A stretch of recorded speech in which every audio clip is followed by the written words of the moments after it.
Студентка, комсомолка, спортсменка и, наконец, просто красавица. Фраза, которая почти полностью описывает Маржан Хадзиеву. За ее плечами длинная и интересная жизнь. В свои 80 заслуженному педагогу и депутату сельского совета есть что вспомнить и о чем рассказать. Маржан родилась в июле 44 года, через пару месяцев после депортации. И хотя жизнь была непростой, она закончила школу и поступила в медицинский университет.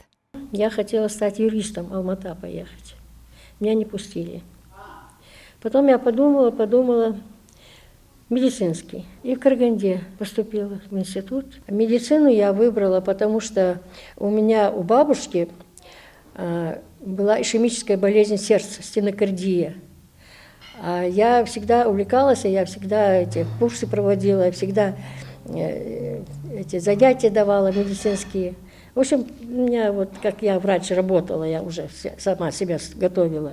Врачом она проработала недолго. Маржан вышла замуж, и нужно было смотреть за маленькими детьми, заняться их воспитанием, говорит бабушка. И только когда дети немного подросли, а их у нее 7, она вышла работать в школу учителем биологии и химии. Педагогического образования у нее не было, но в меди она получила основательные знания.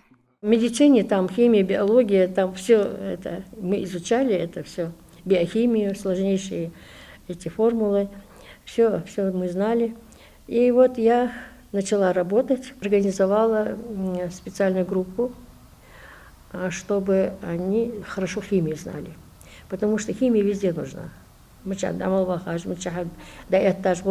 Они должны знать окружающую среду, какие изменения происходят в окружающей среде, что какие углекислый газ, что он очень вреден. Любимой работе она посвятила около 30 лет. Все это время преподавала во второй Нестеровской школе. По сей день Маржан Тавсултановну уважают и любят ее ученики. И это неудивительно. Женщина всегда уделяла большое внимание не только предметам, но и воспитательной работе. Для нее самое главное в ребенке – это скромность, честность и целеустремленность. Воспитание – это главное наших детей. Больше надо внимания уделить на воспитание. Я сделал сабр, иман, свои традиции сохранять. Маржан Хадзиева привыкла всю жизнь трудиться на благо Родины. Успела поработать не только в школе. Она была депутатом 3-го созыва в Нестеровской. Быть депутатом, есть подчинение. Я говорила им, давайте сделаем так. И вот люди эти уважают меня. Алхамдулилlah, да, хвастым бы диктор ходуша. А там я говорю, сандина галгаваларся, докуч хамон хаватырялар, маснин отилс.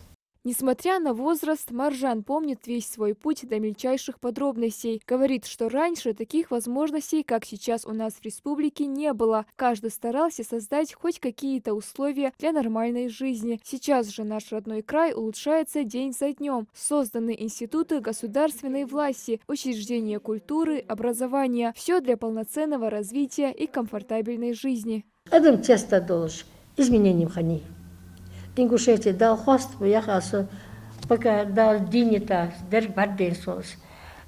Я холи, я рич, халда хамды, тыду хамды, чего амотик, дабах гаргулнах бы, ездил сабар, иманды. Мы процветаем.